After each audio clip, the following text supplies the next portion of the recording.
सफाई ग्रेजुएट कितने महीने हो गए? 3 हो चले। 3 महीने। 3 हो गए। हाँ भाई जिन्ना हम आप समान बनाया क्या पूरे साल ही पूरा हो जाता? ਇਹਦਾ ਕੰਮ ਦੇ ਉੱਪਰ ਹੈ ਜੀ। मतलब गुरु घर की सेवा जिथे चल रही है उत्थे जिन्ना जिन्ना समान चाहिए उन्ना बनाई जाते हैं। करीब 3 महीने हो गए चल रहे समाप्ति आ जाए। हाँ तो भाई रोज कितना पत्थर निकल जाता?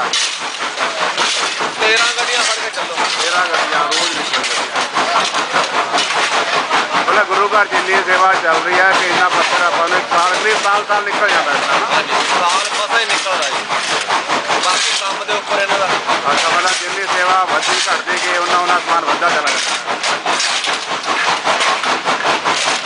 ਹੁਣ ਅੰਦਾਜ਼ਨ ਕਿੰਨਾ ਕੁ ਮਤਲਬ ਆਪਣੇ ਕੋਲ ਪੱਥਰ ਇਕੱਠਾ ਹੈਗਾ ਜੀ? ਜਿਵੇਂ ਢੇਰ ਦਿਖਦਾ ਬਹੁਤ ਵੱਡੇ ਵੱਡੇ ਹੈਗੇ। ਹਾਂ ਬਗਾ ਹੁਣ ਜਿੱਦਾਂ ਦਿਖਦਾ ਨਾ ਬਹੁਤ ਵੱਡੇ ਵੱਡੇ ਢੇਰ ਲੱਗ ਜਾਣ ਤੇ ਫੈਕਟਰੀ ਦੇ 1 ਸਾਲ ਚੱਲੂਗਾ ਨਾ।